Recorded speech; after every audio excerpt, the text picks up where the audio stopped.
único canal no YouTube com a Bíblia comentada versículo a versículo, você só encontra aqui, né, querido? Então vamos lá para mais um comentário, seguindo aí a nossa sequência da carta aos Hebreus.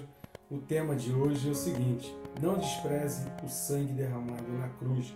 Vamos pensar um pouco mais sobre isso? Então não sai daí, vamos junto.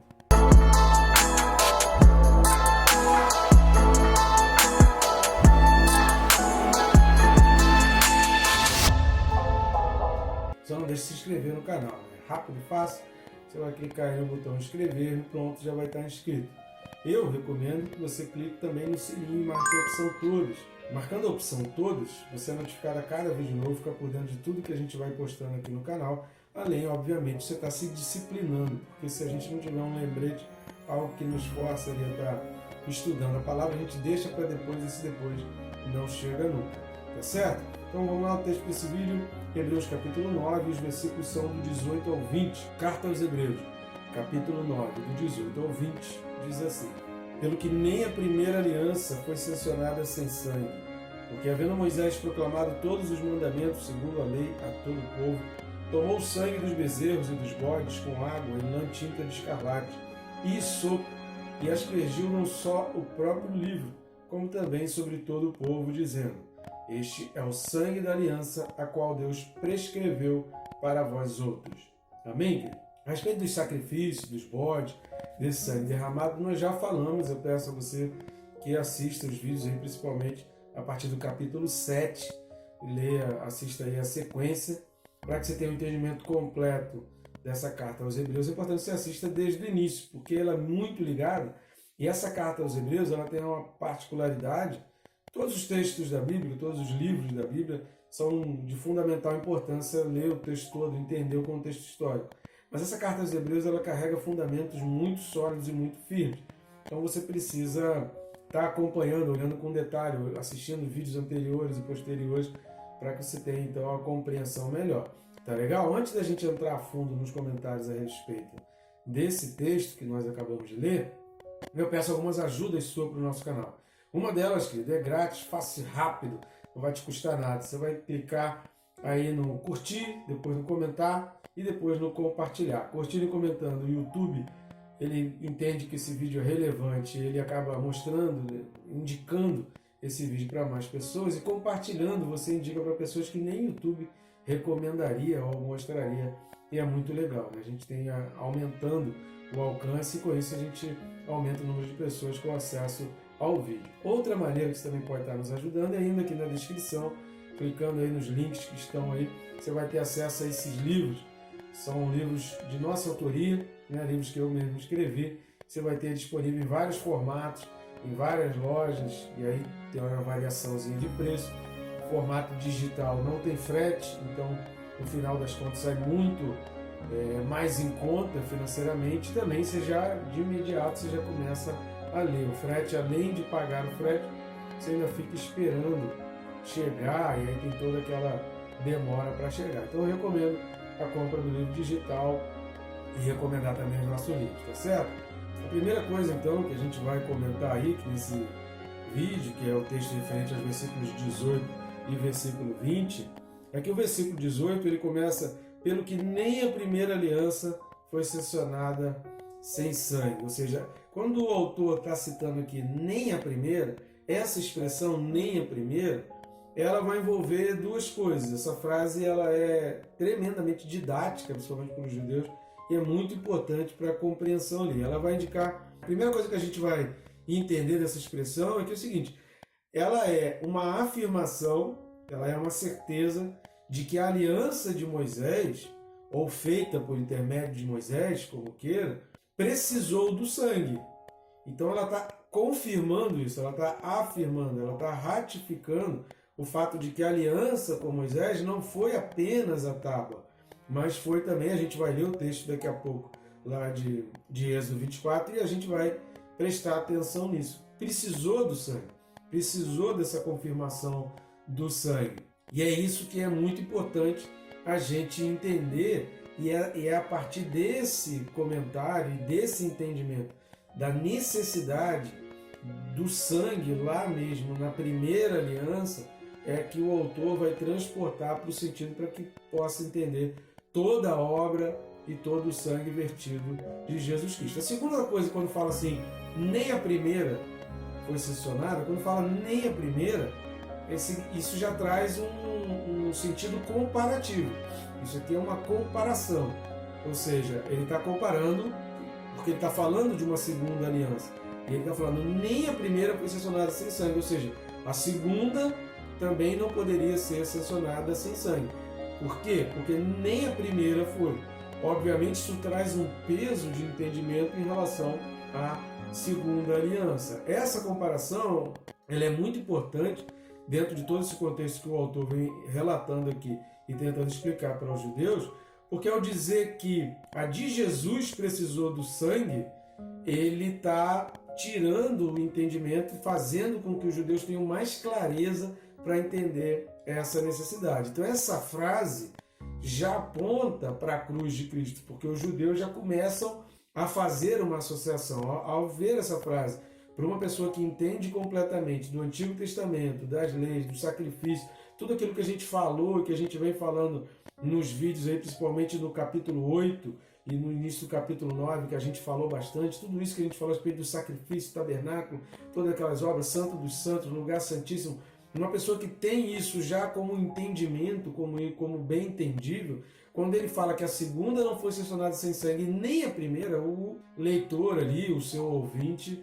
já começa a extrair da primeira aliança um entendimento em relação à segunda, em função de quê? Da cruz, que ele começa a apontar então para a cruz. E o autor ele está trazendo à luz para os seus leitores exatamente essa visão. Então, ao dizer nem a primeira, ele está trazendo a certeza de que a primeira foi sancionada com sangue e precisava que fosse assim, né? Ele trazia essa necessidade que fosse assim, e a segunda também tinha a mesma necessidade, a cruz de Cristo era necessária pelo mesmo motivo. Estão entendendo? Então ele faz uma comparação para que a razão do derramamento de sangue, tanto na primeira quanto na segunda, fosse então explicada.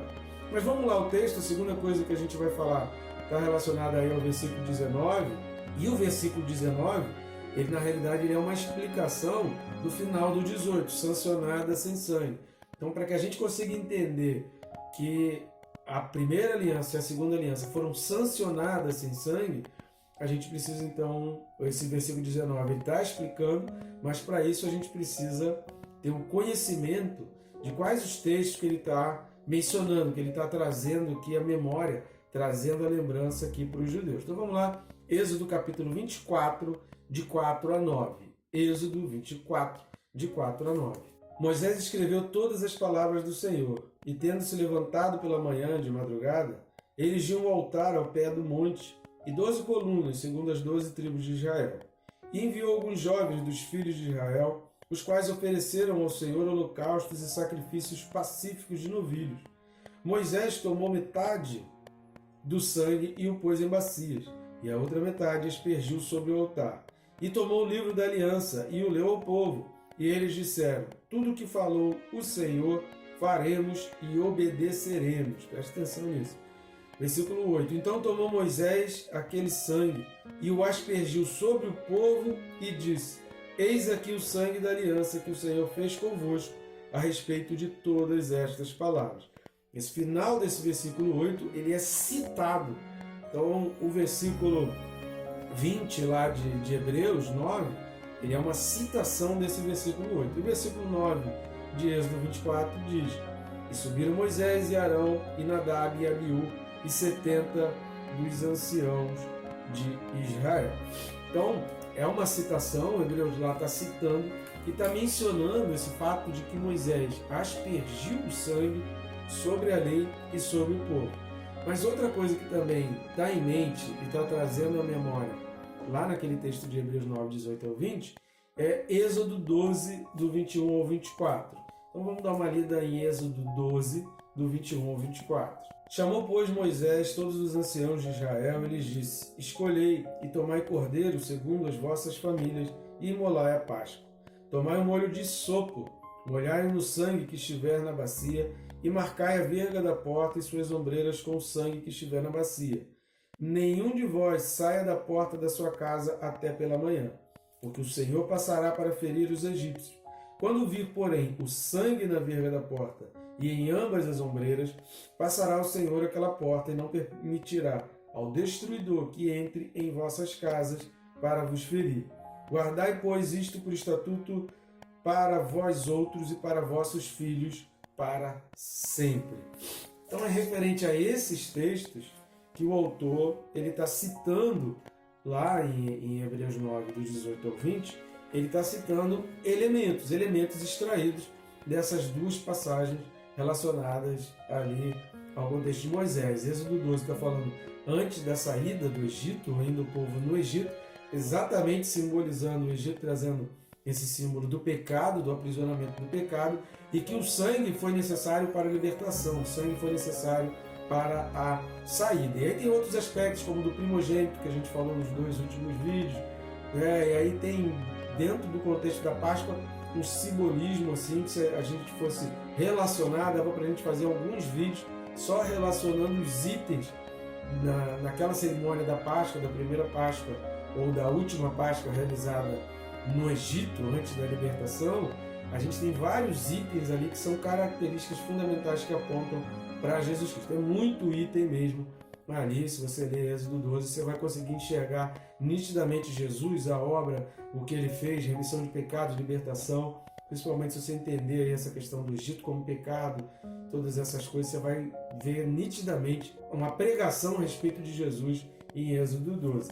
Voltando lá para Hebreus 9, versículos 18 a 20, então, o versículo 19, ele vai colocar exatamente a questão da sanção da lei, porque o versículo 18 termina, nem a primeira foi sancionada sem sangue, porque, havendo Moisés proclamado todos os mandamentos, segundo a lei a todo o povo, tomou o sangue dos bezerros e bodes, com água e lã, tinta de escarlate e sopo, e aspergiu não só o próprio livro, como também sobre todo o povo. Para quê? Exatamente para sancionar a lei. E essa questão da sanção da lei, ela é de fundamental importância, porque a sanção de uma lei, para que uma lei ela precisa ser sancionada? Para que tem essa necessidade da sanção da lei? Porque para a construção da lei há todo um acordo, há várias partes envolvidas para a construção daquela lei, ou pelo menos um regime democrático deveria ser assim, né? Obviamente, se está acompanhando a realidade do Brasil, o Brasil é um mundo paralelo, né? É algo fora da normalidade. Mas dentro da normalidade, a sanção de uma lei ela envolve todo um planejamento, toda uma escrita da lei, todo um acordo para que todas as partes fechassem o acordo. E a sanção é exatamente aquele ato a partir do qual, né, a partir desse ato, a lei ela é então aprovada, ela é validada. A partir desse ato, a lei passa a ter validade, então ela entra em vigor ou há uma determinação de uma data ali para ela entrar em vigor, mas ela já está valendo. Ou seja, as pessoas já sabem, mesmo no caso, por exemplo, no caso de leis relacionadas a tributos, né, normalmente entra em vigor no período seguinte, mas todo mundo já sabe da mudança, todo mundo já sabe que aquilo já foi sancionado e que aquela lei vai entrar em vigor, então todo mundo já se prepara para a utilização e para a realização de tudo aquilo relacionado à lei. Então a sanção ela serve para isso, é aquele ato que vai dar validade, que vai dar aplicação, que vai dar veracidade, que vai tornar aquela lei algo passível de ser utilizado, de ser aplicado. Então, quando o povo sacrifica, quando o povo lá no Antigo Testamento derramava o sangue ou entregava ali o animal em sacrifício, ele estava fazendo parte desse acordo e ele estava entrando nos benefícios da lei, porque todas as leis têm a sua punição, no caso de descumprimento, desobediência, mas ela também tem os seus benefícios, ela também carrega sobre si os méritos, algo que a pessoa vai ganhar, ou pelo menos entende-se que vai ganhar, né, que isso vai ter de retorno para ela. Então, quando o povo sacrifica, ele está exatamente fazendo esse acordo. Agora, é interessante, porque o texto vai dizer assim que Moisés tomou o sangue.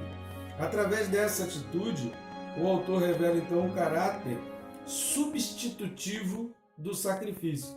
Ou seja, o autor está trazendo à memória para os judeus esse aspecto de que os bodes, como está falando ali, né? Os bezerros, os bodes com água, a lã tinta de escarlate, o hisopo, que está relacionado à saída do Egito, que está relacionado à celebração da Páscoa, embora o versículo 19 e o versículo 20 sejam quase completos dentro daquele texto que a gente leu de Êxodo 24, é óbvio que está em memória também tudo aquilo que foi realizado e deixado por escrito quando da Páscoa, da saída do Egito. Então a gente precisa entender, querido, que nós não podemos desprezar o sacrifício feito na cruz, porque ele cumpre uma determinação, aquilo é uma lei que vai cumprir uma determinação feita nas leis espirituais. Então essa determinação ela foi feita nas leis espirituais. Então as leis espirituais, lembra que a gente falou da sombra, a gente vai falar no capítulo 10 de novo, que foi sombra, todo o sacrifício, o sacerdócio, tudo isso é sombra do que está lá. Ou seja, o Santo dos Santos é uma sombra do real, do trono real, do palácio real que está no céu, não está aqui na terra. A gente não tem como ver, mas Deus dá uma provinha, dá uma amostra para a gente ter uma ideia de como é lá no céu. A gente tem uma amostra a respeito do Santo dos Santos, do lugar santíssimo. Então isso tudo é uma sombra, isso tudo é sombra do perfeito, do ideal que está no céu. Então no céu há leis espirituais e as leis trazidas aqui para a terra, elas vão traduzir exatamente para que haja através da lei essa aproximação do homem com Deus, ou pelo menos em termos da obediência, da honra, da disciplina e da mortificação da própria carne, através da lei a gente esteja mais próximo daquilo que Deus realmente sonha para nós e dos projetos que Deus realmente quer para nós. Então, mais importante do que você pedir a Deus a realização dos teus projetos pessoais, é você pedir a Deus o entendimento de quais são os projetos de Deus para você. Isso é muito importante, porque os projetos de Deus, os projetos que estão lá no céu, eles é que precisam fazer parte da tua vida, e a tua vida precisa ir se encaixando, se amoldando para se tornar perfeita como aquele projeto que está lá no céu, que é o modelo, e do qual os projetos realizados aqui são apenas sombra. Então a tua salvação, ela não foi feita por um animal, por um terceiro, mas a tua salvação ela vem de uma oferta pessoal, de alguém que se ofereceu, de alguém que se esvaziou. A gente já falou sobre isso também em vídeos passados. Jesus Cristo se entregou, diz a Bíblia que ele se entregou, ele se fez oferta pelo pecado, em teu lugar e em lugar do animal. E aí, essa obra de Jesus, ela, por todos esses méritos e por todo esse trabalho, ela é então eterna, e a gente também já falou sobre isso em outros vídeos, principalmente os capítulos 8 e 9 de Hebreus, a gente fala várias vezes a respeito disso. Como que a gente pode desprezar um sacrifício desse? Como que a gente pode desprezar uma oferta dessa?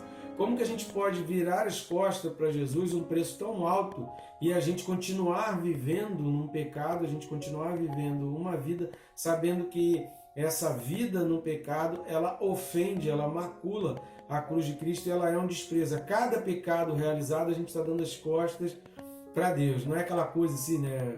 Hoje eu estava vendo uma pessoa perguntando, mas se Jesus pagou por todos os meus pecados, então eu posso fazer o que eu quiser, porque os meus pecados já estão pagos. Não, mas a cada atitude, a cada pecado que eu cometo, é como se eu estivesse desprezando o sacrifício, como se eu estivesse negando aquilo que Jesus fez, ou como se eu estivesse fazendo pouco caso dessa obra que Jesus fez, que é tão magnífica, foi tão dolorosa, foi um resgate tão grande em termos históricos, né? Mexe com o primeiro Adão. Então é tanta coisa envolvida que eu não posso desprezar um sacrifício desse, eu não posso virar as costas e viver a minha vida como se Jesus não tivesse importância. Então a cada dia, lembra sempre disso, que um dos nortes, dos pontos principais para o entendimento da carta aos Hebreus é a perseverança até o fim, é crer até o fim, é manter-se constante até o fim, é seguir a Deus até o fim, não durante momentos. A gente também tem vídeos aí que vão falar um pouco mais sobre isso, principalmente capítulo 2, 3 e 4, e também tem alguns vídeos aí no capítulo 9 de Hebreus.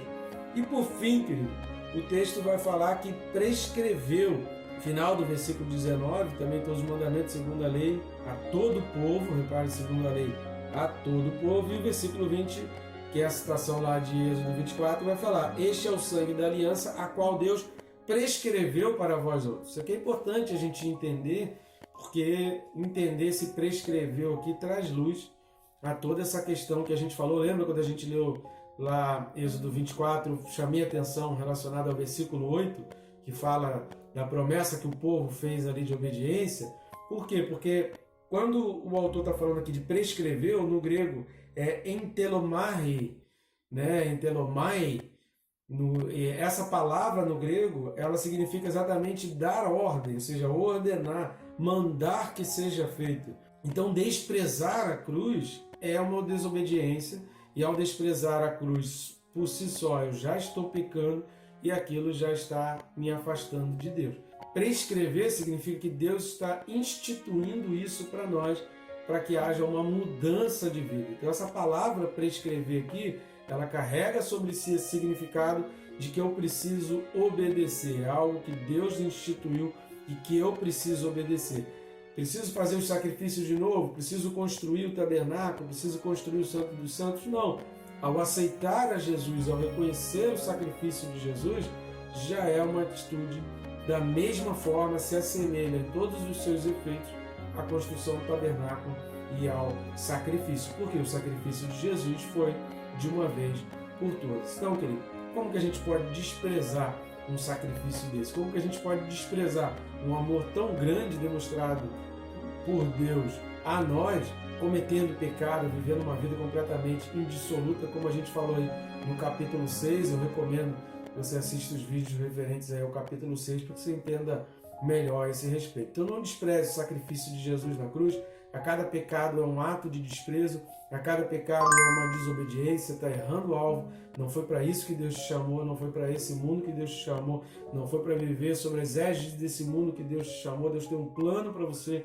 E como nós lemos nos vídeos aí para trás, agora no capítulo 9, Deus fala e Pedro diz: nós somos nação santa, raça eleita, povo escolhido, de propriedade exclusiva de Deus. Tá bom, gente boa? Que Deus te abençoe rica e abundantemente.